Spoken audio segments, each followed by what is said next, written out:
Atëherë mirëmbrëma për të gjithë ata që po na ndjekin live. Sot jemi në takimin e radhës me logopeden Igresa Duka. Mirëmbrëma Igresa. Mirëmbrëma Fatjon, faleminderit për këtë bashkëbisedim të sotëm. Faleminderit që pranove të bësh pjesë e projekteve tona. Sot do të flasim kryesisht për gjitha problemet dhe shqetësimet që zgjidh logopedia. Një seri pyetje që ka ardhur nga komuniteti i prindërve dhe pyetje që do na vinë drejt për drejt live. Do të bëjmë një marrëveshje, do t'i kalojmë hallk pas hallke, etapat kryesore dhe më pas në momentin që do të kemi pyetje live do të ndërpresim bisedën dhe do të kthejmë përgjigje atij ose asaj që do të na komentojë live. Pyetja e parë, a mund të më shpjegosh lutem çfarë është logopedia?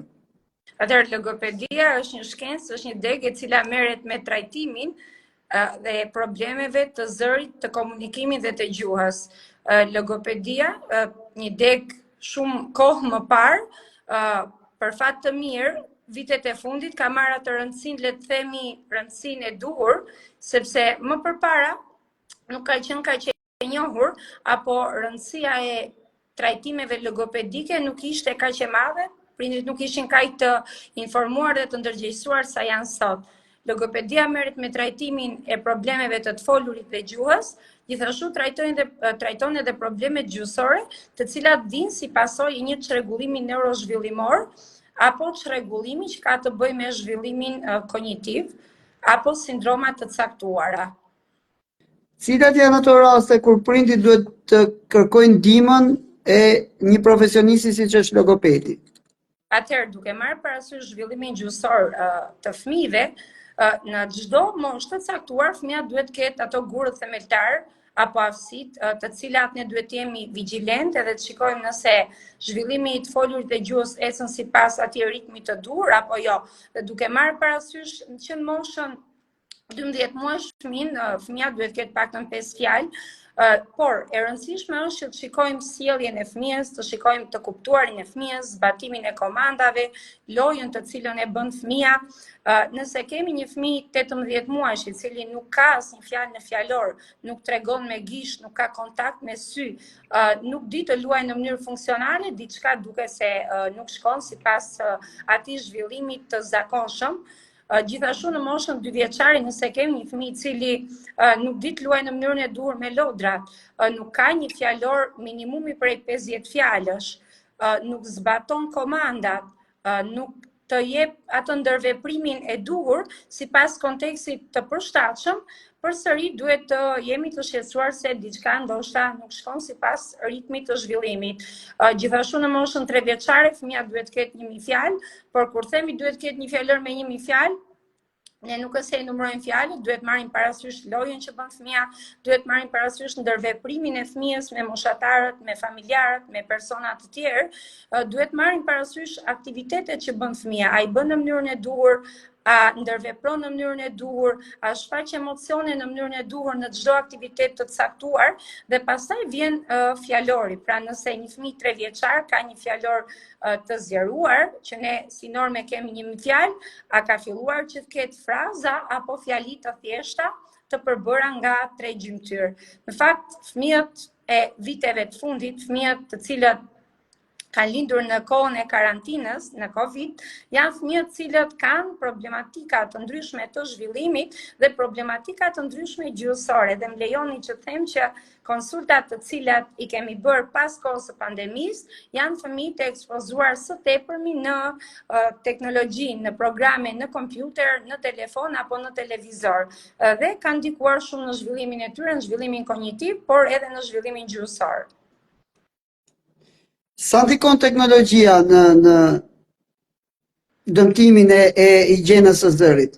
Atëherë, për sa i përket zërit, teknologjia nuk ndikon, sepse zëri preket kur ne keq trajtojmë zërin, si çdo organ të trupit që ne duhet të kujdesemi dhe ta mirëmbajmë, edhe zërin ne duhet ta kujdesim, që do thotë nuk duhet ta teprojmë me të folur, nuk duhet ta teprojmë duke ngritur volumin e zërit së tepërmi, nuk duhet flasim në distanca të largëta me individ caktuar ku jemi detyruar të ngrejmë zërin, nuk duhet të flasim për orë të tëra pa ndaluar. Edhe ky është problemi më i madh i logopedëve, të cilët ne punojmë gjithë ditën, edhe ndërkohë ne lodhim shumë zërin. Por teknologjia ndikon në zhvillimin e trurit, në zhvillimin emocional, në zhvillimin gjuhësor të fëmijës dhe bën një dëm shumë të konsiderueshëm. Atëherë, kam një pyetje që ka ardhur tani live nga një prind që thot një vajzë 4 vjeç flet mirë, po tani kohët e fundit thot kur don të thot diçka sikur shfaq belbëzim, mami ose dua, pra belbëzon me gërmat e para. Ama jo gjithmonë, thot po ndonjëherë, si mendon për këtë rast? Për sa i përket belbëzimit, nga mosha 3 deri në 3,5 mund të jetë një fazë normale kalimtare, ku fëmijës mund t'i merret goja, pra të ketë një mosrjedhshmëri. Në rastet kur belbëzimi apo situata ku fëmia ka bllokime dhe mosrjedhshmëri fillojnë pas 4 vjeç, ne së pari duhet që të jemi shumë të qetë përpara fëmijës. Pra, familjarët duhet të jenë të qetë, mos ta korrigjojnë dhe mos ta ndërpresin fëmijët kur është duke folur dhe t'i plotësojnë atë çka duhet të thotë fëmia.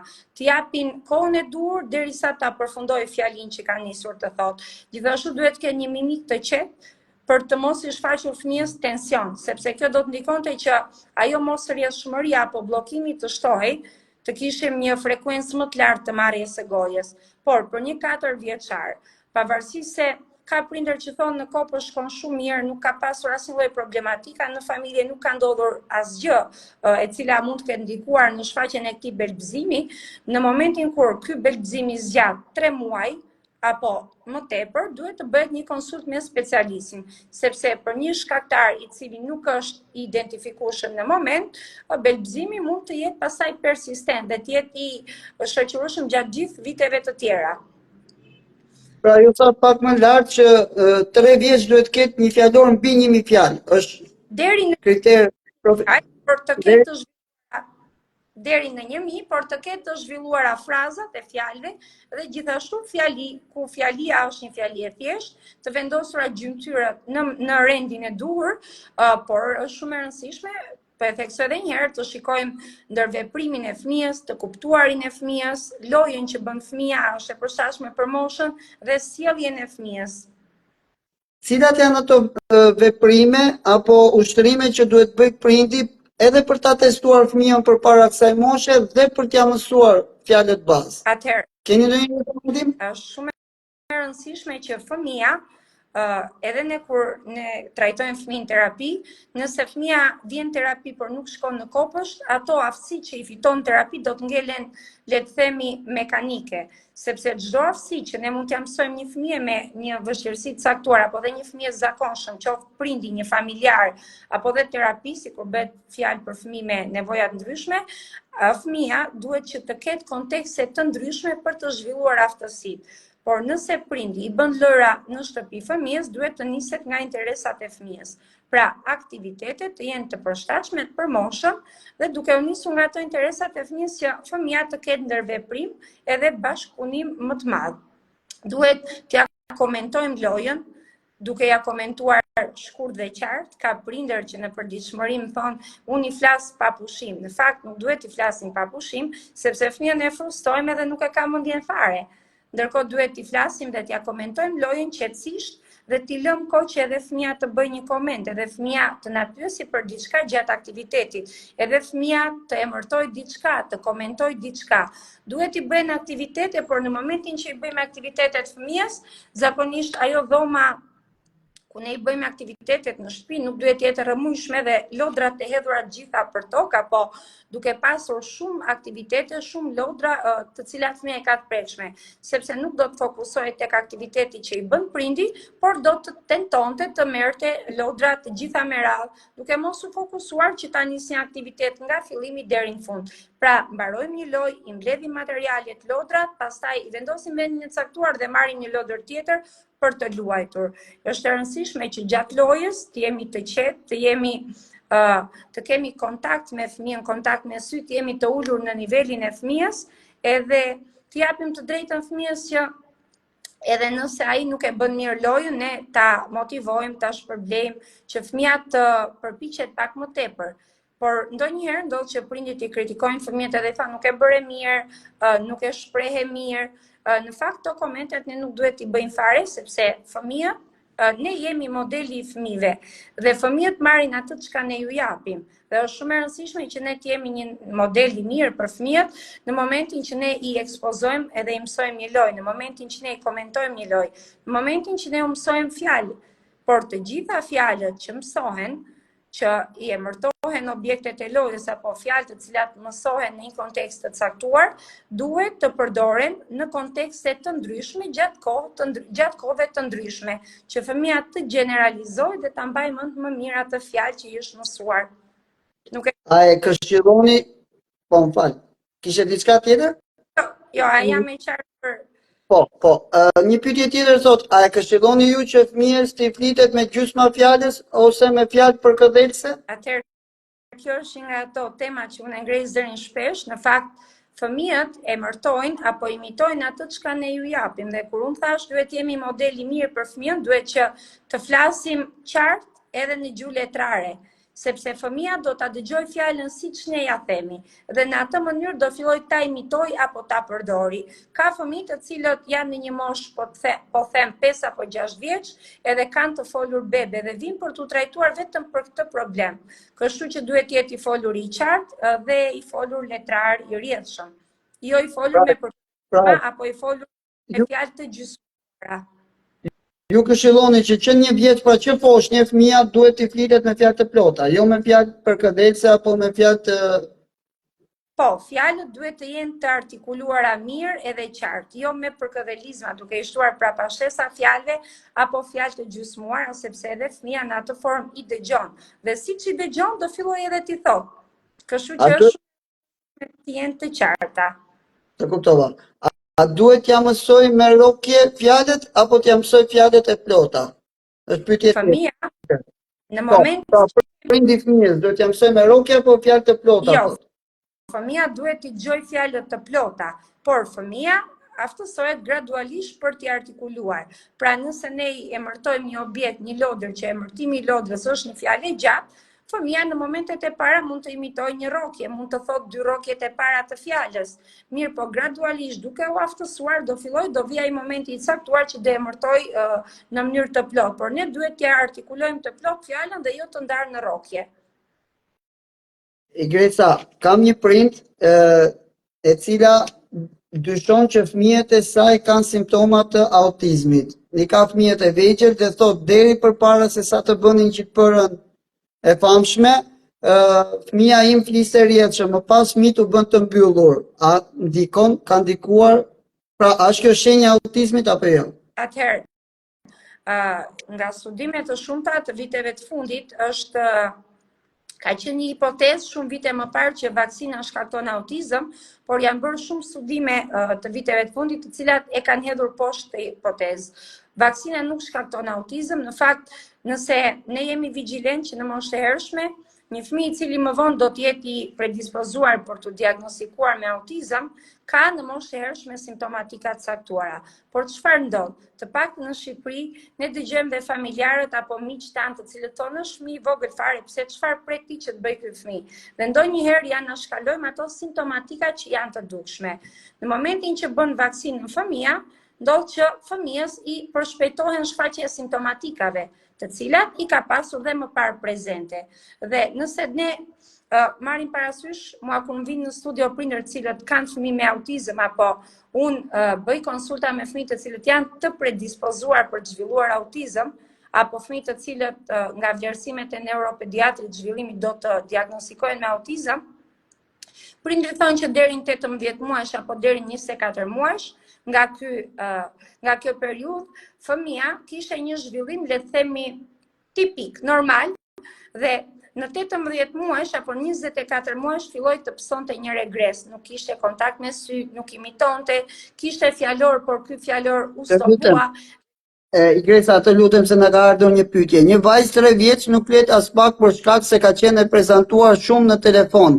Tash ka filluar terapi që 4 muaj, ka arritur të mësoj fjalët. Ama hajde babi, mami, Ela 3 ulu ndonjë këshill thot. Atëherë, unë e përmenda në fillim që teknologjia bën dëmin e vet në zhvillimin e fëmijëve dhe duhet marrë parasysh që fillohet nga ai dëmi më i lehtë, që është vonesa në të folur, që ndonjëherë kalon pa pasur nevojën e trajtimit, deri tek ajo që quhet autizëm virtual, që është i shkaktuar nga ekspozimi në mjetet teknologjike. Mirë po, në rastin se kemi një fëmijë 3 vjeç, i cili nuk flet as pak dhe ka filluar terapi, duhet marrë parasysh që në fund fare vjen i foluri. Përpara se të zhvillohet i foluri, ka shumë aftësi tjera të cilat fëmia duhet t'i fitojë. Dhe zakonisht na bëjmë pyetjen prindit kur do të flasi fëmia im. Që fëmia të arrit të flasi, duhet fitoj aftësi të tjera të cilat ndoshta nuk i ka. I pari është përqendrimi, kontakti me sy, është aftësia për të luajtur në mënyrën e përshtatshme, pra të mësoj të luaj në mënyrën e duhur. Është imitimi, janë imitimet e veprimeve, janë imitimet e fjalë, imitimet e rrokjeve, imitimet e fjalëve dhe duhet punuar me gjuhën e kuptuar, sepse nëse nuk zhvillohet e para gjuha receptive, që fëmia të kuptojë dhe të zbatoj komandat, të njohë objektet, nuk ka se si fëmia të fillojë të flasë menjëherë. Prandaj, në këto raste, në momentin që fëmia ka pasur progres, duke që ka filluar të ndryshojë me ndjekjen e terapisë, gjasat janë që trajtimi po shkon në rrjedhën e duhur. Mirë po ka shumë aftësi të cilat duhet t'i fitojë përpara se të fillojë dhe të flasi. Dhe zakonisht komunikimet e përditshme që prindi bën me terapistin dhe terapisti i shpjegon se çfarë plani po ndjek, se cilat aftësi janë imediate për t'i fituar fëmia derisa në fund fare të vijë foluri. Është një prind tjetër që shkruan, ka të gjitha aftësitë të kuptuarit, kontaktin me sy, ka funksionin e lojrave, imitimi, grafik motor, i ka mjaft mira, vetëm tek e folura e ka si bllokim. Atëherë, në këtë rast, e para që unë jam gjithmonë me mendimin që pa u bërë një diagnostikim në neuropediatër zhvillimi apo në ekip multidisiplinar, mos të filloj terapia. Sepse ndodh që fëmia mund të jetë një fëmijë me çrregullime të spektrit të autizmit dhe fëmijët me autizëm kanë kohë të gjatë trajtimi. Dhe zakonisht ka fëmijë të cilët ecin me hapa të ngadalta dhe në këto raste duke u bërë diagnostikimi apo duke qenë të vetëdijshëm që është autizëm, edhe prindi ruan atë qetësinë që okay, po ndjek terapi, mirë po duhet kohë që të fitoj aftësi. Në rastin e zonjës që ka shkruar pyetjen, në momentin që ka kontakt me sy, bën lojën në mënyrën e duhur, imitimet grafike, bën imitime verbale, pra, ky fëmijë bën imitimet e veprimeve, por që të arrijë të flasë duhet e para të kuptoj, të zbatoj komanda dhe të njohë objektet dhe pastaj aparati të folurit të jetë i aftë për të nxjerrur zë, për të riprodhuar tinguj. Nëse bën imitimet me objekte, po imitimet verbale, a i bën, pra, ti themi fëmijës thuaj a është i aftë për të imituar a? Ti themi fëmijës të thot rokjen ba, a mund ta imitoj këtë rokje fëmija? Që gradualisht të fitoj aftësitë e gjuhës shprese. E kuptova. Përmendet pak më lart autizmin virtual. Çfarë është ky autizmi virtual? Mund ma shpjegosh pak me fjalë më të thjeshta, lutem? Atëherë, një term i përdorur së fundmi është autizmi virtual, ku fëmia deri në një moshë saktuar ka një zhvillim, le të themi, sipas ritmit normal, mirëpo. Kjo mosha saktuar deri kur? Çfarë moshe? Varet, sepse varet nga cila moshë ka filluar ekspozimin televizor deri në cilën moshë vazhdohet akoma të jetë i ekspozuar fëmia. Mirë po, fëmia duke u ekspozuar në televizor apo në programe në telefon, fillon të mos ketë kontakt me sy, fillon të mos tregoj, pra nëse është një fëmijë 18 muajsh ose 2 vjeç nuk tregon me gisht, nuk di të luaj me lodra, nuk di të kthej të bëj një ndërveprim të përshtatshëm, nuk zbaton komanda dhe ne e marrim dhe themi, nisemi nga ajo historia që na ka treguar prindi që është ekspozuar, po them nga 6 muajsh deri në 2 vjeç në telefon dhe ka të dukshme simptomatika të autizmit dhe e marrim si të mirëqënë që derisa është ekspozuar që në moshë të hershme dhe vazhdon të ekspozohet, mund të jetë autizëm i fituar, autizëm virtual. Është shumë e rëndësishme kjo dhe besoj se nuk është ngjuar shumë nga prindrit ky term. Ju po thoni që teknologjia ndikon që të nxitet autizmi. Teknologjia ndikon në bllokimin e zhvillimit të fëmijëve nga vonesat në të folur deri në autizëm virtual, ku fëmia në duke ka të gjitha simptomatikat e autizmit klasik.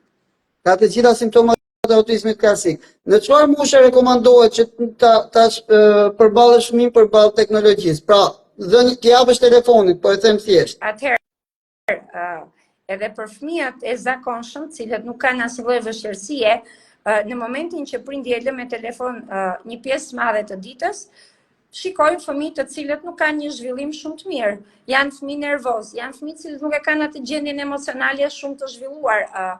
Dhe janë ata fëmijët të cilët ushqehen me telefon, flen me telefon dhe gjithkohës rrin me telefon. E mira është që fëmijës t'i jepet pas 2 vjeç telefoni, po unë do isha edhe pas 3 vjeç është okay, sepse mosha e hershme është ajo mosha në cilën fëmia fiton aftësitë më të mëdha. Truri i fëmijës deri në 2 vjeç është si një sfungjer që thith shumë informacione. Dhe nëse ne nuk e stimulojmë që të zhvillohet, po e lëm të ekspozuar fëmijën përpara teknologjisë, fëmia nuk do të zhvillohet. Kështu që në po televizori, po në televizor sa orë në ditë duhet të ri? Atëherë, për një fëmijë 3 vjeçar mund ta lëm 1 orë, 2 orë, po jo 2 orë rresht.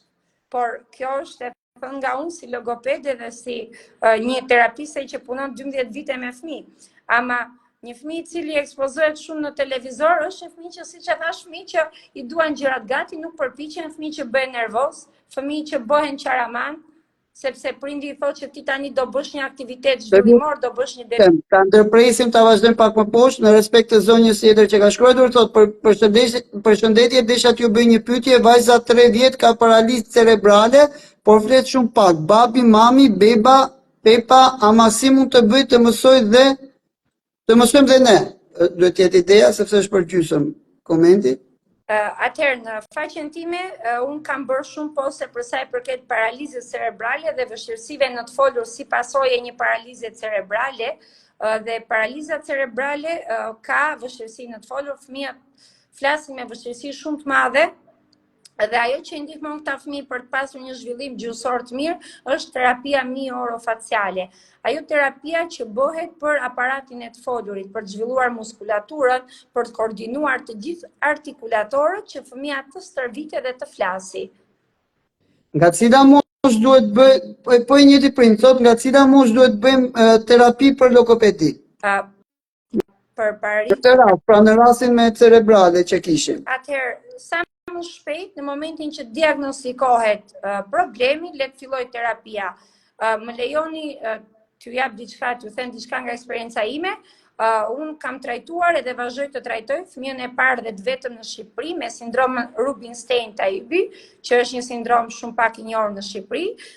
Fëmia ka filluar terapi që 18 muajsh, tani është 8 vjeç, vazhdon të ndiqet me terapi, punojmë bashkë prej gati 8 vite e gjysmë, edhe duke filluar në moshë shumë të hershme, fëmia ka një zhvillim fantastik dhe ka një të folur shumë të qartë dhe të plot.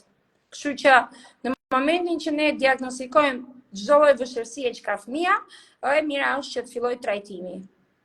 Për sa i përket paralizave cerebrale është fillon terapia me fizioterapist, edhe terapia motore, edhe pastaj edhe terapia logopedike që është shumë e nevojshme.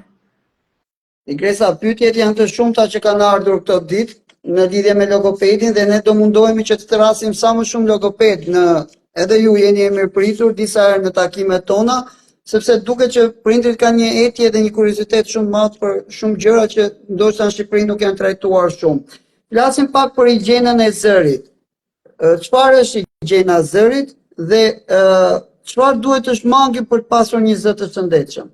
Atëherë, unë e përmenda pak më parë që si çdo organ tjetër edhe zëri do mirëmbajtur. Dhe higjiena e zërit është ai protokolli se si të kujdesemi ne për zërin ton. Unë e them shpesh që duke folur qetë dhe bukur, ne bëhemi më interesant për ata bashkëbiseduesit, për personat që ne na dëgjojnë.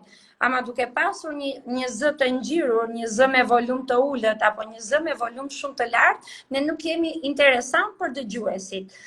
Duhet kujdesemi për zërin, duhet ta mirëmbajmë zërin dhe për sa i përket higjienës zërit janë gjitha ato rregulla se si ne të kemi një zë të ngrohtë me volum, me intensitet dhe me frekuencën e duhur.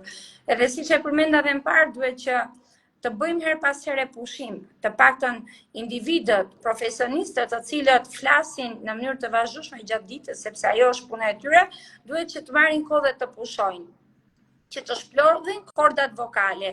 Duhet që mos ta ngrejmë zërin, të bërtasim, e thënë në mënyrë më të thjeshtë, duhet që t'i afrohemi njerëzve në moment që e kemi dikën distancë dhe është e nevojshme të ngrejmë zërin, më mirë le t'i afrohemi dhe të flasim me një zë normal. Nuk duhet nuk duhet pim ujë shumë të ftohtë, nuk duhet pim lëngje shumë të nxehta, sepse na prekin kordat, cigarja ndikon tek kordat e zërit, alergjitë stinore ndikojnë tek zëri dhe duhet që her pas here në mënyrë sa më të shpesh të hidratohemi, të pim ujë që zëri jon mos të lodhet. Pra, dhe të jetë i ngrohtë, të kemi një zë të këndshëm, e thënë më thjesht. Shkruan dikush ndërkohë terapistët në mas kanë një qasje me zë robotike, thotë. Është ajo që unë e kam thënë dhe tek faqja ime, ajo mënyra shablon që kur i thonë fëmijës të lumt të bërtasin me një eufori shumë të madhe, ndërkohë që ndonjëherë duan ta shpërblejnë fëmijën dhe ta motivojnë, po e trembin me atë zërin aq të lartë. E mira është të jemi vetvetja, të flasim qetë dhe lirshëm.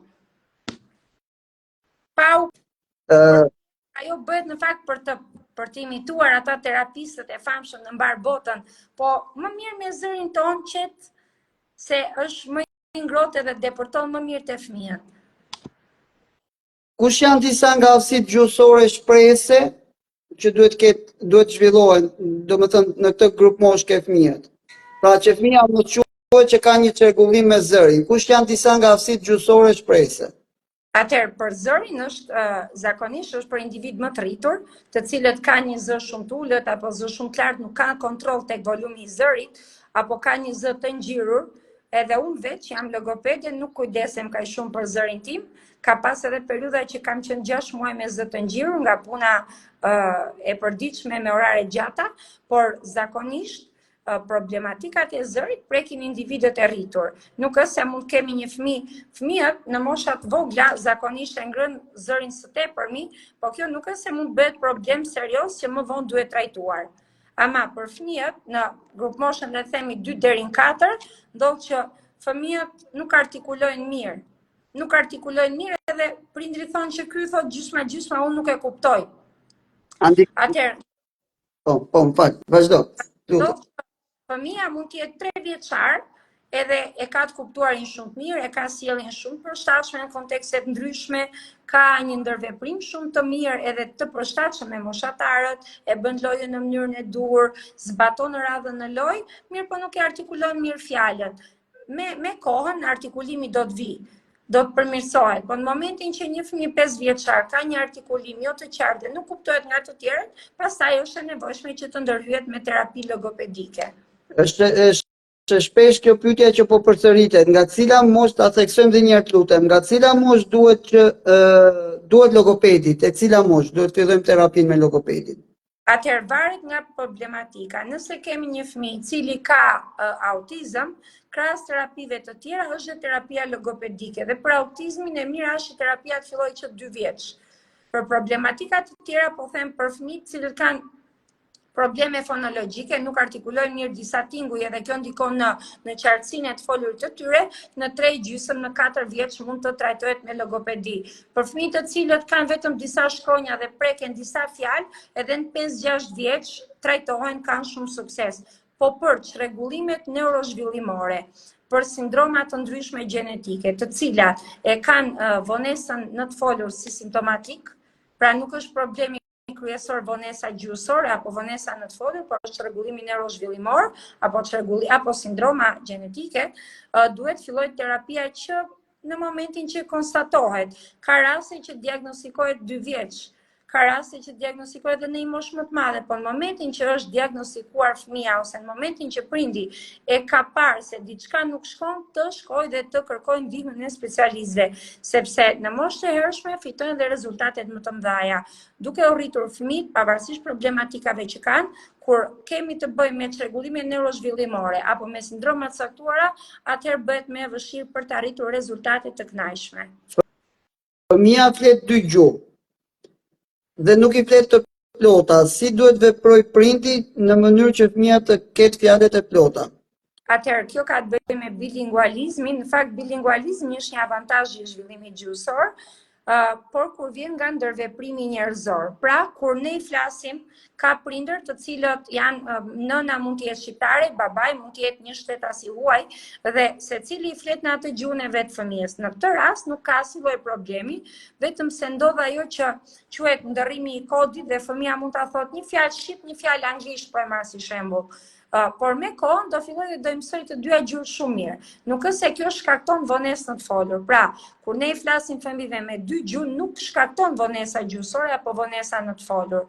Është vetëm se fëmia merr pak më tepër kohë për të zhvilluar të dyja gjuhët dhe zakonisht bëhet dominant ajo gjuha në cilën fëmia kalon më shumë kohë. Pra, nëse është një fëmijë që e ka babain të huaj dhe i flet anglisht, mirë po ai rritet në Shqipëri, e ndjek qerdhen kopshin në Shqipëri, gjuha dominante patjetër që do të jetë shqipja, ndërkohë tjetra do të jetë gjuhë e dytë. Dhe ndërkohë, nëse fëmia për ata që jetojnë jashtë, nëse fëmia jeton në Gjermani, fjala vjen ose në Itali, dhe i flitet gjithë kohës shqip, gjuhë parë do ketë gjuhën në cilën në vendin që jeton. Gjuhën në cilën kalon më tepër kohë, edukohet për aty ku ndjek qerdhen, kopshin, shkollimin, edukimin. E kuptova. Andikon sot leximi në zhvillimin e aftësive shprehjese të fëmijëve. E ka fjalën për tregimin e prallave. Atëherë shumë kur lexon fëmia vet, pra nëse unë i lexoj fëmijës, andikon në formulimin e aftësive shprehjese. I lexojmë fëmijëve është një dhuratë që ne u bëjmë për zhvillimin gjuhësor dhe edhe një fëmijë 18 muajsh ne duhet t'i lexojmë, duhet t'i flasim, duhet një fëmijë 2 vjeç duhet t'i lexojmë fjalë të shkurtra, një fëmijë 3 vjeç duhet t'i lexojmë tekste të shkurtra. E kështu shumë e radhë, duke u rritur mosha e duke u rritur edhe teksti i cilin ne i lexojmë. Po kjo ndihmon fëmijën që të zhvillojë fjalorin, të mësojë fjalë të reja dhe të pasurojë atë aftësinë e tij shprehëse, sepse mëson kombinime të ndryshme fjalësh, mëson kombinime të reja, zhvillon fjali të reja, shton fjalorin dhe bëhet një folës më i mirë. Kështu që është shumë e rëndësishme që 2 vjeç apo dhe 18 muajsh ne fëmijëve të bëjmë sikur u lexojmë, por më lejo Fatjon që ta theksoj, ndonjëherë librat që ne blejmë nuk janë kaq të përshtatshëm për moshën. Edhe prindërit thonë që shiko se ka disa fjalë që ne nuk i kemi në gjuhën letrare ose janë disa fjalë shumë vështira për moshën e fëmijës, edhe pse libri ishte për 3 vjeçar, e marr si shembull. Atëherë është e nevojshme që ne të bëjmë sikur lexojmë dhe këto fjalë t'ua zvendësojmë fëmijëve me fjalë të tjera, që t'ia bëjmë tekstin të përshtatshëm për moshën, t'ia bëjmë tekstin interesant dhe e gjithë ajo fjalia që ne i shtojmë fëmijës, gjithë komenti të bëri sikur po e lexojmë atë çka është në libër, të përshtatet me imazhet të cilat janë në libër. Por duhet që t'i zvendësojmë fjalët të cilat nuk janë të përshtatshme ose nuk janë të bukura për t'i lexuar siç janë shkruar. Përshëndetje për ty Gresa nga Vlonjatja. A pajtohesh me këtë që do të them? Duhet pasur kujdes në ofrimin e kritikave dhe lëndatave tek fëmijët, pasi ato ndikojnë në vetëvlerësimin e tyre? Atëherë te kritikat duhet jemi shumë të kujdesshëm sepse fëmijët i demoralizojnë. Edhe në rast se fëmia nuk shprehet shumë mirë apo nuk e bën lojën shumë mirë, në atë mënyrën e duhur le të themi, ne duhet t'i themi ti u përpoqe, por ne do të përpiqemi edhe një herë bashkë. Pra, nëse fëmia nuk e thot diçka mirë, ne ja modelojmë dhe ja themi edhe një herë. Nëse fëmia nuk e bën një aktivitet në mënyrën e duhur, ne i kërkojmë që t'ja tregojmë, t'ja demonstrojmë në aktivitetin, po nuk i themi, nuk duhet asnjëherë t'i themi ti nuk di ta bësh, ti nuk e the mirë, sepse kjo ndikon në emocionet, në psikologjinë e fëmijës dhe është e vërtet që i ul atë motivimi dhe ndikon në vetëvlerësimin e tij, e ul vetëvlerësimin e fëmijës. Për fëmija nuk e thotë rën e plot, pra thot vetëm një rë. Në këtë rast si veprohet? Edhe një herë të lutem, fal se po lexoja një koment më poshtë. Atëherë, fëmija nuk e thotë rën e plot, flet me një rë, jo me dy rë. Në këtë rast si veprohet? Në cilën moshë, sepse rëja instalohet në 6 vjeç. Po edhe në 7 ka tolerancë që të instalohet. Në momentin që kemi një fëmijë 7 vjeçar apo edhe 6, edhe nuk e artikulon shkronjën R, mjaftojnë 3-4 seanca logopedike dhe e mëson. Përshëndetje, si duhet të veprojmë me fëmijën në moshën 5 vjeç që është me diagnozë autizëm, që nuk e njeh frikën dhe vetëm vrapon dhe nuk e ndalon? Për sa i përket që vrapon, mund të jetë edhe pak hiperaktiv. Megjithatë, unë nuk e di nëse është fëmijë verbal apo jo verbal, sepse me fëmijët jo verbal është pak më e vështirë që ne t'ia shpjegojmë se çfarë është frika dhe nga çfarë duhet të kemi frikë. Për një fëmijë i cili është verbal, edhe pse ndodh që fëmijët me autizëm mund të jetë 5 vjeçar, por nuk e ka gjuhën receptive me moshën kronologjike të barabartë. Pra mund ta ketë kuptuarin pak më poshtë ose mund ta ketë të shprehur më poshtë, vjen me kohën që duhet që fëmia të kuptojë shumë mirë, edhe ne t'i shpjegojmë se çfarë është frika dhe duhet që t'i tregojmë se nga cilat gjëra duhet ketë frikë. Po për një 5 vjeçar kjo nuk është diçka që mund të arrihet kaq kollaj.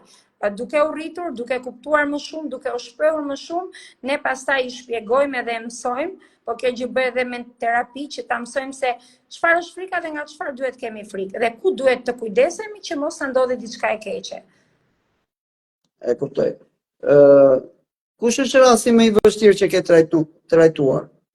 Në vitet e tua të eksperiencës. Shiko, rastet janë të ndryshme, se cili ka të vështirësinë e vet. Mund të them që rastet më të lehta janë rastet cilat kanë probleme logopedike, fonologjike që nuk artikulojnë tinguj, caktuar apo vonesat në të folur. Në rast që kemi pastaj vonesat gjuhësore si pasojë çrregullimeve neurozhvillimore, sindromave apo autizmit, le të themi që janë të vështira. Para shumë vitesh mua më trembi vajza me Rubinstein-Tajubi sindrom. Rasti i parë në Shqipëri, edhe nëse lejohet ta them, kur një kolegi im i fizioterapist më takoi me prindin dhe tha ti mundohu që ta marrësh përsipër këtë fëmijë, unë u tremba dhe i thash, është diçka e panjohur dhe pse pikërisht duhet ma besojnë mua. Megjithatë unë kam diçka që them, ne duke bërë atë më të mirën, duke e njohur fëmijën, duke e njohur problematikën, mund të bëjmë më të mirën për çdo lloj vështirësie që kanë fëmijët, por duhet punuar me pastërti dhe me insistim. Që të arrijmë rezultate pavarësisht vështirësive, pavarësisht problematikave të ndryshme të fëmijës, fatjon duhet dhe një komunikim i përditshëm me prindit, duhet një ndërveprim dhe një bashkëpunim me kopshtin edhe me prindin. Nuk mjafton vetëm puna që bëhet në terapi, nuk mjafton vetëm puna që bëhet në kopësht. Ne kemi nevojë që prindi të jetë gati për të na ndihmuar në çdo moment, edhe të angazhojë edhe të praktikojë aftësi të ndryshme me fëmijën në ambientin familjar.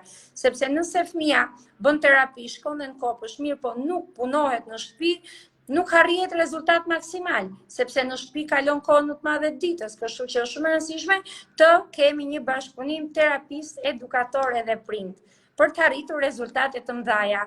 Unë në natyrën time kam vetbesim edhe them asgjë nuk më tremb, asnjë problematik nuk më tremb, i marr përsipër pavarësisht vështirësive të mëdha që kanë. Mirë po, ka dhe fëmijë cilët kanë vështirësi të mëdha edhe ndonjëherë na bëjnë dhe pak pesimist, po unë them doja dal sepse do insistoj, do punoj, do përpiqem, nuk dorëzohem. Do kaloj pak më poshtë një seri pyetjesh për bashkëpunimin e prindërve, po kam një pyetje që më ka ardhur. Unë njoh thot një logopede profesioniste me shumë vite eksperiencë që i tha një vajze 6 vjeç, kam frikë se ti do jesh dru në shkollë dhe i bërtiti. Si mendon ti për këtë rast? Këto komente nuk janë profesionale dhe nuk ja vlen fare të diskutohen. Një profesionist që i shpreh një fëmijë 6 vjeçar në këtë formë nuk është profesionist, ndoshta ka ngatruar degë dhe nuk është kjo qasja që ne duhet kemi me fëmijët. Edhe pak më lart ne e theksuam atë mënyrën se duhet jemi shumë të kujdesshëm, nuk duhet t'i kritikojmë fëmijët ose duhet t'i kritikojmë me takt dhe jo t'i ofendojmë. se pastaj kur të vi mosha madhore secili do marrë atë drejtimin ku ka prirjen e vet, si gjithë ne që jemi specializuar në drejtimin që na ka pëlqyer. Përshëndetje, fëmijët me paralizë cerebrale ose vonesë zhvillimi, a mund të bëjnë dallimin e gjërave edhe pse nuk flet, a mund ta dinë se çfarë është uji, çfarë është supa, apo deri të flasin nuk mund të dinë? Varet nga mosha, megjithatë po, ka fëmijë të cilët janë me paralizë cerebrale, por nuk kanë vonesë zhvillimi apo nuk kanë vështirësi në gjuhën e kuptuar. I njohin objektet pavarësisht diagnozës paralizë cerebrale. Por duke qenë se është me paralizë, e kanë të vështirë të shprehen. Pra, kuptojnë, i njohin objektet, por nuk i shprehin dot, nuk i emërtojnë dot. E Gresa, ky bashkëpunimi prind dhe sa i hapur është prindi, nga gjithë përvoja juaj profesionale, sa e pranon prindi, nga përvoja ime shpesh prindi nuk pranon shumë gjëra, po sa realist është prindi, sa i hapur është të pranoj kur ti atua një problem, kur ti e përballë me problemin si profesioniste. Atëherë, brenda ime në të rast, në qoftë se prindi nuk e pranon.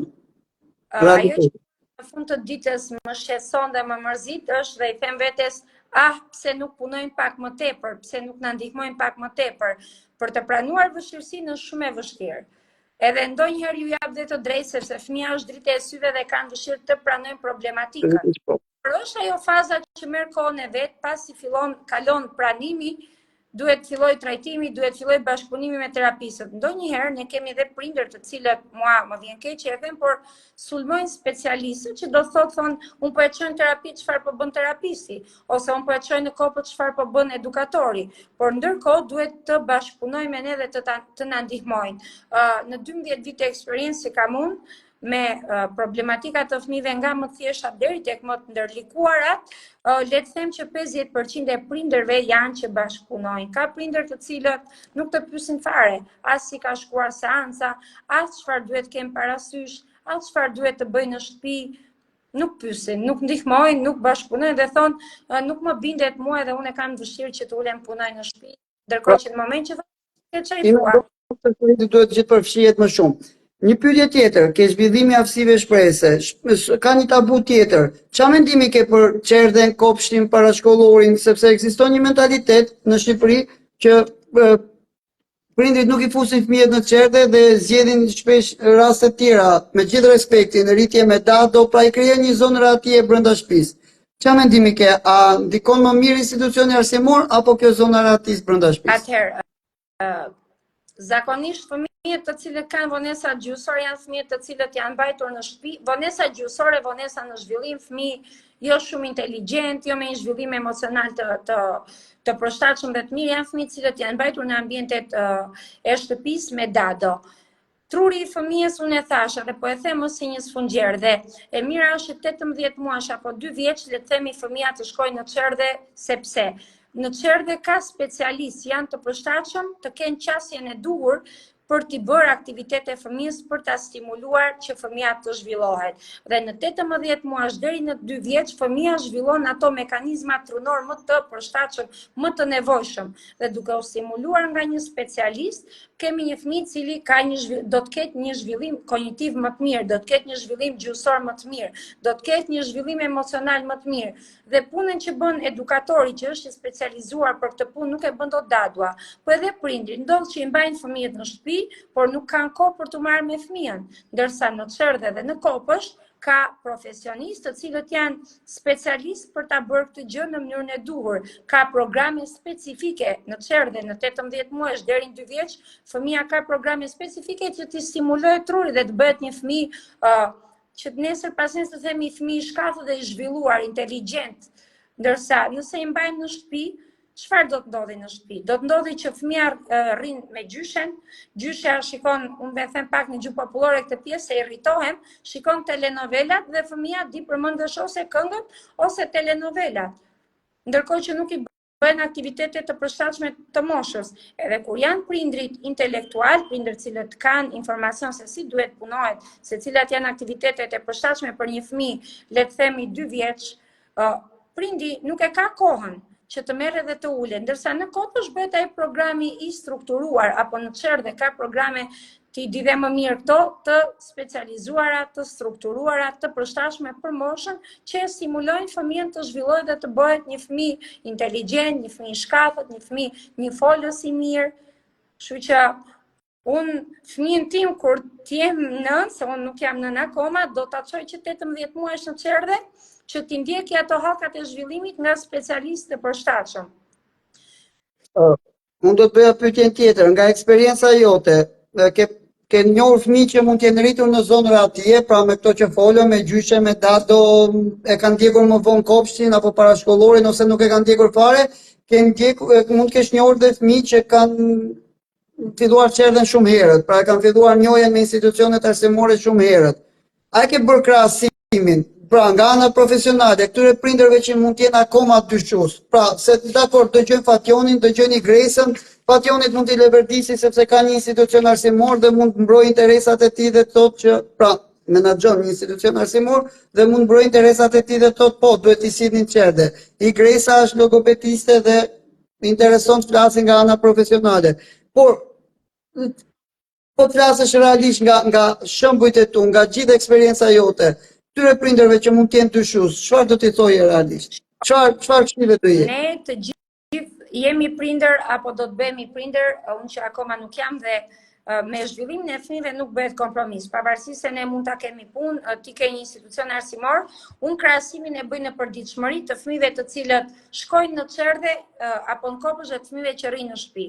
Fëmijët që rrinë në shtëpi janë fëmijë të pabindur, janë fëmijë të cilët nuk kanë përqendrim për ta bërë një lojë deri në fund. Janë fëmijë që nuk i zbatojnë rregullat e lojës. Janë fëmijë të cilët i duan gjërat gati, nervozohen nëse nuk i marrin gati. Krahasuar me fëmijët të cilët shkojnë në kopësht apo shkojnë në qerdhe, të cilët janë fëmijë të disiplinuar, janë fëmijë sistematik, janë fëmijë që shprehen më mirë, që dinë të presin radhën, që dinë të zbatojnë rregullat në lojë, janë fëmijë që kanë durim. Tani nuk është momenti për ta marrë këtë gjë dhe ti nuk do ta marrësh, sepse mësohen me rregull dhe me disiplinë. Edhe ata fëmijët e pabindur që janë fëmijë të parë dhe janë fëmijë të llastuar, duke parë moshatarët në kopësh, modelojnë sjelljen nga këta moshatarët e kopshit dhe mësojnë të sillen më mirë, mësojnë të luajnë më mirë, mësojnë të zbatojnë rregullat e lojës. Kështu që nuk do shumë të mendoja shumë për të thënë që fëmijët të cilët shkojnë në qerdhe dhe në kopësh janë fëmijë më të zhvilluar, janë fëmijë më inteligjent, janë fëmijë më të bindur, fëmijë të cilët kanë aftësi shprehëse më shumë. A duhet bëjnë prindi një verifikim këtyre institucioneve arsimore, sepse shpesh shohim që tregu është i padrejtë, ndoshta kjo nuk është pjesë e fushës tënde, por është thjesht një pyetje si prind. Domethënë, në rastin që prindi mund të ketë shumë tabu, pse nuk do ta sjellin qerdhe, po a është prindi vetë fajtor që nuk bën një verifikim të institucioneve arsimore, kush është i licencuar dhe kush nuk është i licencuar, kush i plotson standardet dhe kush nuk i plotson standardet. Pra, a duhet gjithë përfshihet prindi, a duhet të hetojë prindi këto institucione arsimore në mënyrë që prindi të bëhet rregullatori i tregut. Patjetër kjo. Sepse jemi realisht që normalisht ka shumë të padrejtë përgjithsisht unë e quaj kriminale dhe janë kriminal që bëjnë eksperimente me fëmijët, pra hapin një institucion të shumëllojshmërisht dhe i bashkojnë gjitha grup moshat dhe nuk kanë asnjë farë standardi, por ato na cënojnë dhe ne që mundohemi të punojmë me standarde. Pra në këtë rast, a mendon që prindi duhet gjithë përfshihet më shumë se sa të bi prej tabus që okej, unë kam dyshim këtë qerdhja. Kuptohet, e thonë të më lartë fëmia është drita syve dhe është përgjegjësi shumë e madhe që t'ja besosh dikujt tjetër. Shiko, ne kemi dëgjuar dhe kemi parë ngjarje jo të këndshme që ka ndodhur në përkopsha apo në përqere ndryshme, megjithatë krahas atyre, të cilët kanë qelluar fëmijët në duart e gabuara, jo të profesionistëve të mirë, që ka ndodhur e ngjarje të pakëndshme, ka institucione shumë të mira, të cilat janë të licencuara dhe janë me standarde për të bërë atë punën në cilën e ka marrë për zhvillimin dhe edukimin e fëmijëve. Prindi patjetër, përpara se të kërkojë një qerdhe apo një kopësh për fëmijën, dhe unë e theksoj Fation edhe me prindit në përgjithshmëri, them që dëgjoj, mos u nis nga afërsia që unë do ta çoj te kjo qerdhja apo te ky kopshi këtu, se kam poshtë pallati, të lutem, bëj pa kërkime, interesohu kush është ai drejtuesi i këtij institucioni. A është një njerëz që ka formimin e duhur? Kush janë këta edukatorët? A janë të specializuar sepse ndodh që ka individe dhe mua më ke qefe që kanë fuqinë monetare për të hapur një kopësht, ndërkohë që nuk kanë staf të specializuar. Janë gra shtëpiake të cilat merren me edukimin dhe me zhvillimin dhe mirëritjen e fëmijëve, ndërkohë që është ndryshe një grua shtëpiake që nuk ka formimin e dur, është ndryshe një edukator që ka bërë një shkollë të tërë për këtë gjë.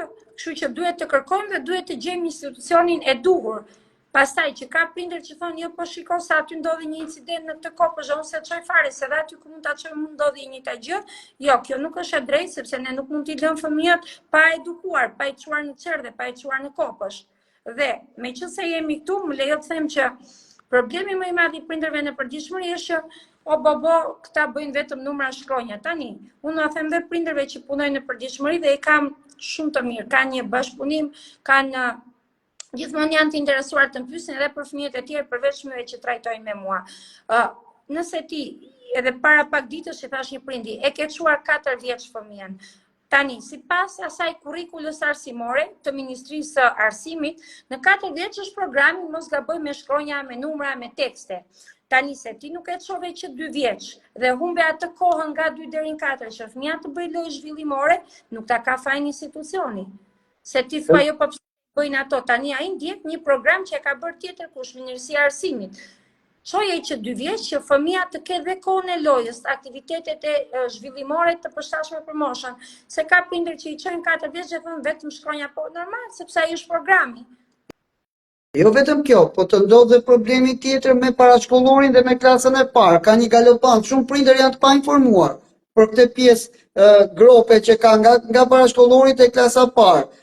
Prindi kërkon rezultatin ke klasa parë, dhe klasa parë është shumë e ngarkuar, nuk është më klasa parë që kemi bërë ne dikur, dhe ndërkohë nuk e ka çuar as në çerdhe as në kopsh as parashkollor, dhe kërkon pastaj një rezultat maksimal duke i bërë fëmijës trysh një presion, jo vetëm institucionet arsimor, por fëmijës i bëhet një presion që i kthehet në ankth.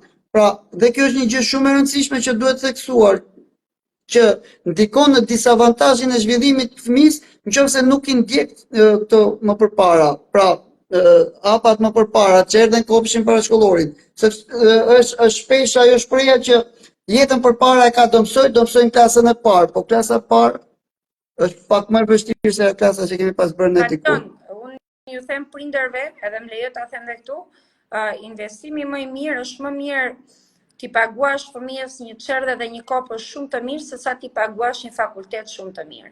Sepse kopshti, çerdhja dhe kopshti janë ato të cilat bëjnë fillimi rrugtimit të fëmijëve. Fëmia bëhet sistematik dhe merr hapat e para të zhvillimit dhe të edukimit.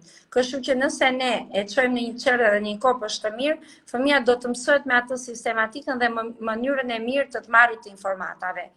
Nëse ne e çojmë në një kopësh që nuk bëhet ajo që duhet, nuk janë profesionistët të cilët i nevojiten fëmijës, nuk janë të specializuar për ta bërë atë gjë, fëmia në klasë së parë nuk bëhet një fëmijë sistematik, nuk bëhet një fëmijë i cili nga nuk ka punuar fare, të ulet në klasë së parë të bëhet i bindur, të punoj shumë mirë, apo t'i arrijë në kohë gjitha detyrat. Kështu që investimi më i mirë është çerdhja dhe kopshti, sepse janë ato të parat të cilat nisin edukimin e fëmijës. Dhe fëmia që në këtë moshë, kur fillon çerdhen apo kopshin, merr atë mënyrën se si do edukohet dhe do shkollohet, bëhet sistematik dhe fiton aftësitë më të rëndësishme, janë aftësitë e para më të rëndësishme në rrugën e gjatë të edukimit dhe të shkollimit. Mirë, kam një pyetje që ka ardhur, thot, fëmia kur flet mbyll syt ndonjëherë, kurse thot dot fjalën dhe ka më shumë kur fillon fjalin ose fjalët. E lexova pak komentin, është Klaudia mos gaboj. Po. Atëherë bëhet fjalë për belbëzim, sepse ka filluar pas 4 vjeç me 2 muaj që ka vazhduar dhe ndërkohë kjo mbyllje e syve, përpëlitja e qepallave, djersitja, ndonjëherë të kafshuarit e gishta e thonjve, kërcitja e gishtave janë sjellje sekondare bashkëshoqëruese të belbëzimit. Unë nuk e di pse i ka filluar belbëzimi, mirë po pas 4 vjeç e mira është të bëj të paktën një konsult me specialistin. Kjo përpëlitje e syve është nga frika e të folur dhe quhet sjellje sekondare bashkëshoqëruese e belbëzimit. Ka një tabu që thot mësimi i vjershave. Si ndikon? A je dakord që ti mësohen vjershat përmendosh? Tani unë jam më mirë që fëmia të komentojë një imazh, të përgjigjet për disa pyetje të thjeshta dhe jo të mësoj 10 vjersha. Po edhe vjershat janë pjesë e programit dhe duhet t'i mësoj. Unë jam më shumë tek loja, tek bashkëbisedimi, tek të lexuari dhe komentimet e teksteve të ndryshme, se sa t'i mësojmë pafund vjersha. Nuk i preferoj shumë vjershat, pavarësisht se mund të jetë një fëmijë 5 apo 6 vjeçar, po patjetër që edhe vjershat duhet të mësoj, sepse është ajo memoria auditive që ai e mban dhe duhet ta thotë. Skuqet kur flet. Është emocionale. Si mund të rikuperohet? Atëherë, duhet që të vazhdoj. Ky fëmia që po thot vjershën, ka dhe individ të rritur të cilët... Jo, është pyetje tjetër, është problem tjetër, nuk ka lidhje me vjershën. Them, thot, sa flet skuqet. Pra, është diçka që ka të bëjë me mungesën e vetbesimit, me ndrydhjen ndjenjash apo emocionale. Ne kemi dhe individ të rritur, cilët kur flasin para një publiku të gjerë, mund të merre edhe goja, mund skuqen, mund të ndryshojnë volumin e zërit. Megjithatë, ne nuk duhet t'ia vëmë në dukje. Thjesht duhet ta dëgjojmë çka do thotë, çka do komentoj, çka do recitoj, pa i thënë që po pse skuqesh kur flet ti, sepse duke ja vënë në dukje, fëmia e thekson më tepër edhe e bëjmë që të ndihet më keq. Mund të jetë pak mungesë vetbesimi, po ka edhe fëmijë të ndrojtur, të cilët nuk kanë mungesë vetbesimi, po janë pak të turpshëm, le të themi. Edhe kjo gjë me rritjen largohet. Gresa, sa e vështirë është puna logopedit në Shqipëri? Puna e logopedit është shumë e vështirë, sepse ndonjëherë dëgjojmë dhe komente të tipit e çfarë bën ajo që ka pagesën kaq, që është vetëm lojë, ose ndonjëherë themi që unë e çoj në logoped pse duhet të punoj në shtëpi, ndonjëherë vinë fëmijët të diagnostikuar me autizëm dhe prindi nuk do t'ja përmendësh fjalën autizëm. Shumë e vështirë është fatjon, edhe ndërgjegjësimi akoma nuk është atje ku duhet, edhe bashkëpunimi, siç e theksova dhe më parë, me prindin nuk është 100% siç duhet të jetë, kështu që këto gjitha e bëjnë më të vështirë punën tonë. Është një punë që sa sakrifikon, duhet studiosh gjithkohon, dalin për ditë problematika të reja dhe si i zgjedh ti nga Atëherë, është një që nuk mbaron asnjëherë, sepse ka fëmijë të ndryshëm, me të njëjtën moshë, me të njëjtën diagnozë, por janë ndryshe nga njëri dhe tjetri. Dhe si është qasja që i përshtatet një fëmije, nuk i përshtatet fëmijës tjetër. Kështu që duhet të gjesh metodën e përshtatshme që të depërtosh te fëmia dhe fëmia të t'japi rezultat. Bëhen pafund, unë bëj pafund trajnime, unë jam dhe trajnuese në një shoqat, mësoj gjëra të reja vazhdimisht, sepse dalin problematika të reja dhe që ne të mos t'i vuajnë pasojat fëmijët që na vinë për të trajtuar, ne duhet të specializohemi, të trajnohemi me tema të ndryshme të reja, me koncepte të reja, me lloje të ndryshme terapish dhe terapi të reja të fundit që dalin në mënyrë të vazhdueshme. Me aq sa na ke ndjekur, sepse dhe minutazhit ton po i vjen fundi, do të bëj pyetjet e fundit. Ndërkohë që ti dhe gjithë profesionistët jeni të mirëpritur në Time Center është shtëpia juaj, ne duhet t'i ngrejmë, unë jam gjithmonë i mendimit që ne profesionistët të fushave të ndryshme duhet të flasim, sepse e keqja triumfon kur e mira nuk flet, e para dhe e dyta, ankojmë shpesh pse nuk bashkëpunojnë prindrit apo pse nuk bashkëpunon komuniteti kur duhet ta nisim nga vetja. Ne nuk flasim, ne nuk në thonjë se reklamojmë punën tonë. Pra ne nuk e çojmë në veshët e prindit atë që prindi duhet të dëgjojë. Ne gjitha me një qëllim, për dritën e syrit dhe për të bërë një shoqëri sa më të mirë. Ma sa na ke ndjekur virtualisht dhe sa ke kërkuar. Më jep një opinion për Time Center. Unë ju përgëzoj për gjithë punën që bëni, që jeni të hapur dhe e tregoni atë punën profesionale që bëni në përditshmëri. Ju përgëzoj për iniciativën që merrni që të bëni diskutime me specialistë të ndryshëm të fushave të ndryshme dhe unë shoh në përditshmëri që ju takoni njerëz edhe fëmijët i prezantoni me njerëz të fushave të ndryshme që patjetër u mësojnë diçka fëmijëve. Unë nuk po them që le të vi çdo prind ta sjellë fëmijën te Time Center, secili prind bën kërkimet e veta, por prindrit duhet të informohen dhe duhet të shikojnë se një profesionist i cili e ka në rregull punën e vet, siç jeni ju jeni në rregull me Time Center, po ndërkohë kërkon bashkëpunim, bën diskutime me specialistë të ndryshëm, është shumë interesuar që të ketë një zhvillim fëmia të cilën edukon në institucionin e tij sa më të mirë. Kështu që nga unë keni përgëzim shumë të madh, edhe faleminderit për ftesën sot. Shumë faleminderit, ishte kënaqësi. Në qoftë se do t'ja sugjeroje një prindi, cilat do ishin 3 cilësi më aq sa ke dalluar ti në punën tonë, që do rekomandoje Time Center? Atëherë Si profesioniste gjithmonë, no? Flasim si profesioniste. jam informuar për formimin tuaj dhe ju jeni specialist të specializuar në atë çka ofroni, për le të themi përqend hapur, ju jeni të hapur në punën tuaj të përditshme, e reklamoni edhe duket që është një punë e bërë me pasion dhe me pastërti. Kështu që këto besoj mjaftojnë që prindrit të kenë ju si zgjedhje të parë për të edukuar fëmijët e tyre. Cila do ishte këshilla profesionale që do na jepje ne? Çfarë duhet shtojmë diçka, çfarë ke vënë re ti që duhet ta rregullojmë ose një këshillë profesionale? Atëherë unë nuk e di dhe nuk ju kam pyetur se ju në kopësht apo në qerë dhe keni specialistë të cilët merren me fëmijët me aftësi ndryshe. Ka shumë kopshte të cilat u mbyllin dyert këtyre fëmijëve, po ndërkohë që institucioni mund ta vendos vetë çmimin që duhet paguaj fëmia, mirë po të marrë një specialist i cili do të jetë pak më tepër në gatishmëri të një fëmie me autizëm, le të themi. Unë nuk e di nëse ju keni asistent, edhe nuk ju kam pyetur për këtë gjë. Normalisht ne nuk kemi punuar me këtë grup mosh akoma, domethënë po punohet që të shtojmë në kurrikulat tona, po punojmë domethënë që edhe nëpërmjet këtyre bisedave që të ndërtojmë një kurrikul për këtë kategori, domethënë fëmijëve me autizëm, por edhe me problematika të tjera zhvillimore, por rritet dita ditës me shifra alarmante, nuk ka se si në një kopësht të zakonshëm, qoftë publik apo privat, të mos ketë fëmijë me vështirësi të caktuara apo me diagnoza të caktuara.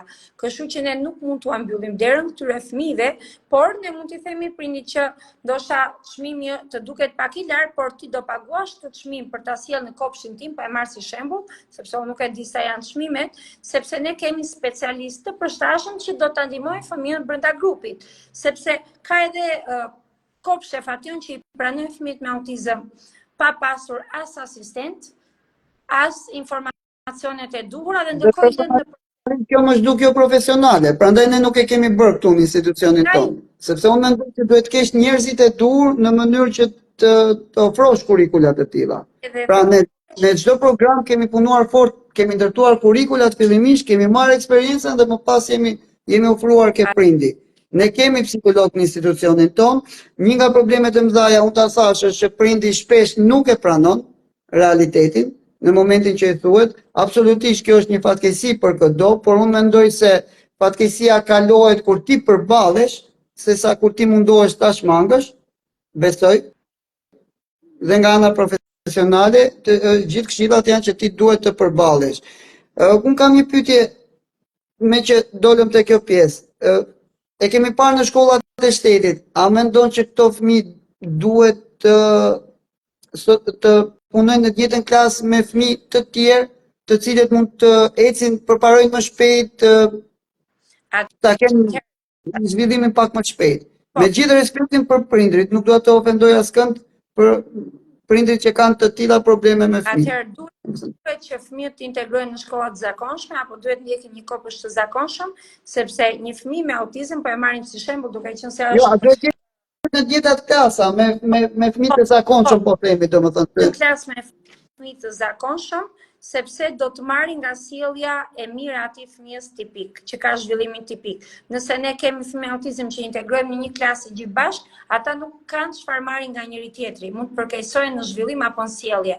Por duke integruar me fëmijë tipik, ndihmojmë që fëmijët me autizëm të zhvillohen dhe të marrin nga fëmijët tipik, sjelljen, komunikimin, ndërveprimin, mënyrën e ndërveprimit të lojës, të bërjes së aktiviteteve të ndryshme shkollore, por duhet theksuar që një fëmijë me një vështirësi të caktuar, nëse ndjek një shkollë të zakonshme ose një kopësht të zakonshëm, duhet të ketë e para një plan edukativ individual i cili do të ndiqet nga një asistent komunikimi. Pra do të ketë një mësuese tjetër individuale, e cila do të jetë që klasa e bën në mënyrën e zakonshme, në një mënyrë më të thjeshtuar, që i përshtatet fëmijës dhe zhvillimit të tij, por brenda klasës me fëmijë tipik.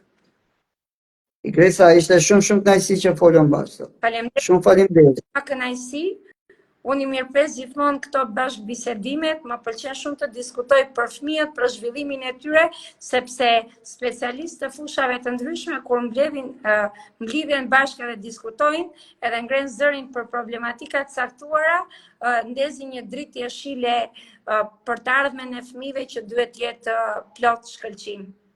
Dhe rrisin njëri tjetrin, absolutisht. Rrisin dhe të njëri tjetrin. Në datën 2 shtator ne fillojmë sezonin e ri akademik me të gjitha ciklet çerdhe, kopsh parashkollor, studim passhkollor, kurset e gjuhëve tuaja, me të gjitha ato që ne ofrojmë, nga data 2 shtator je mirëpritur çdo ditë të na bashkohesh në institucionin tonë. Faleminderit. Me bashkëpunime dhe partneritete tjera. Shumë faleminderit për bisedën sot. Faleminderit, shumë ishte kënaqësi. Faleminderit dhe gjithë atyre që na ndoqën, shpresojmë që ju kemi ndihmuar, ne do vazhdojmë me të tjera aktivitete, me të tjerë profesionistë që do flasin në ditët vazhdim për të bërë gjithmonë më të mirën për ata të vetmit që ne i quajmë të panegociueshmit, dritën e syrit mi tanë. Faleminderit dhe natën e mirë.